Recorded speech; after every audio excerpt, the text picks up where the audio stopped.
Every year, thousands of people end up lost in the woods. This situation is even more dire when it happens during the winter months. A little bit of knowledge on how to use the resources around you can save your life if you find yourself in this situation.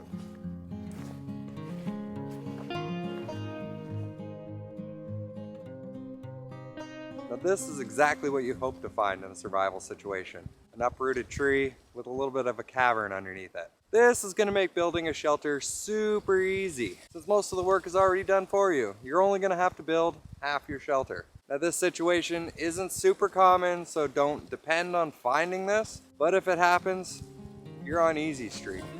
Now the first thing you're going to want to do is clear a path into the shelter and check that it'll actually fit you inside of it. You don't want to spend a lot of time making a shelter that doesn't even fit you. If you're happy with the fit, then it's time to start collecting materials. Small standing deadwood is a great resource as it offers you a variety of sizes. Be sure to save the smaller materials for the second layer of your shelter. As for the larger sizes, make sure that they're at least 1.5 inches in diameter, as they're going to hold a decent amount of snow load in your structure. A couple armfuls is more than enough for this shelter since you're just closing in the small gap on one side.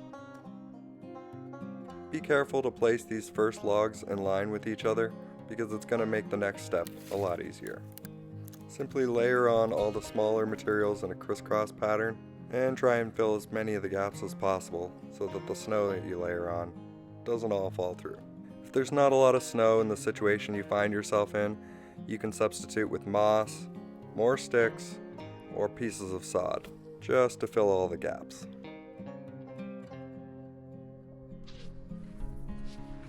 Only took me about a half an hour to build and is nice and cozy. You want to check it out? It's actually pretty spacious once you're in here. And the wind noise has completely disappeared. So I'm going to assume it's going to hold a lot more heat than if you were just hanging out in the open for the night. Just be prepared that this one is going to get you a little bit dirty, but dirty is better than dead. If you want to take this a step further, you could line the ground with either pine or cedar just to give yourself a bit of insulation from the cold ground. On to the next shelter.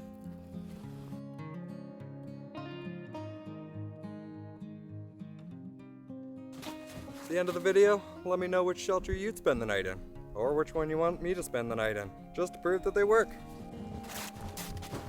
This next shelter is probably my favorite one, because it's a scenario you see occurring in pretty much every forest everywhere, and that's just a fallen down tree. This one is propped up either by its branches or by a hill, and makes it super easy to build a shelter around because you already have a ridge in place.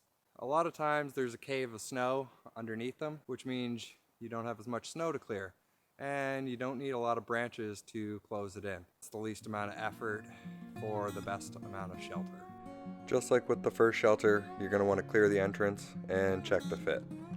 The amount of sticks you need for this shelter will vary depending on the situation you find yourself in, but most likely a few armfuls will suffice.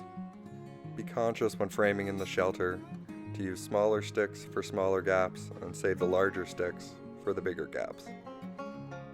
A variety of sizes can be used for the second layer, since all you're trying to do is fill all the gaps and stop the snow from sifting through.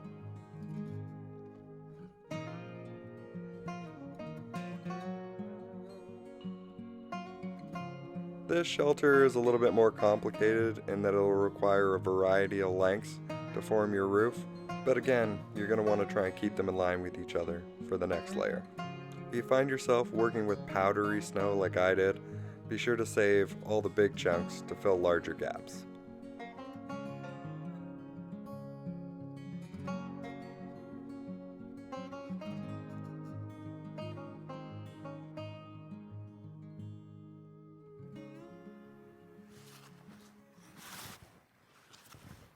So I gotta say, this is definitely the most comfortable shelter. Feels like I'm laying in the hammock. And got a bit of bare ground, so can't complain whatsoever. Please tell me to sleep in this one.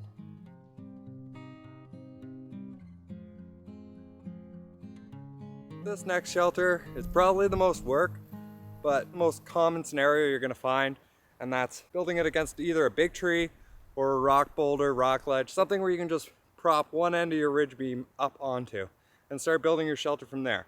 Now it is going to require the most amount of sticks to build this, but you can't always count on these other scenarios, so this is the last resort.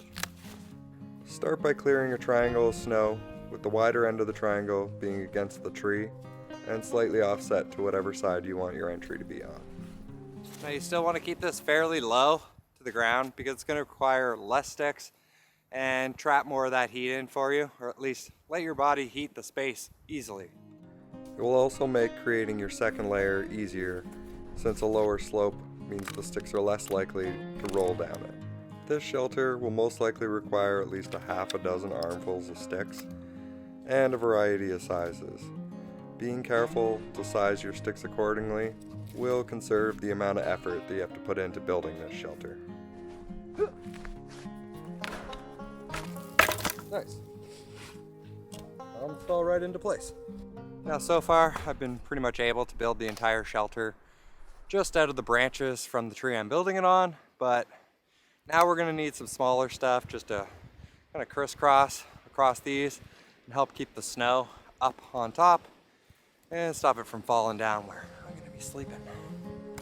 If at all possible, it's best to build this shelter near a large fallen down tree, since it's going to give you easy access to the resources you need.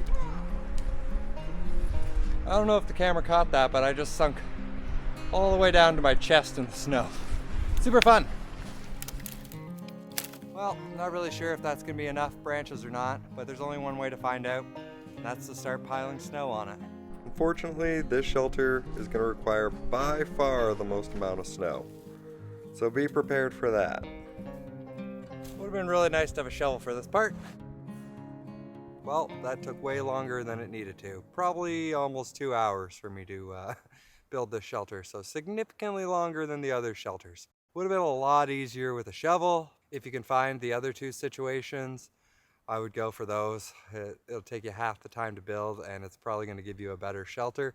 And if you don't have a lot of snow, then it's going to be even tougher. You're going to have to get a lot of branches to make this one work, which are hard to come by in any area with deer, because the deer like to eat pretty much everything within reach of them, which just happens to be the reach of probably an average height unit.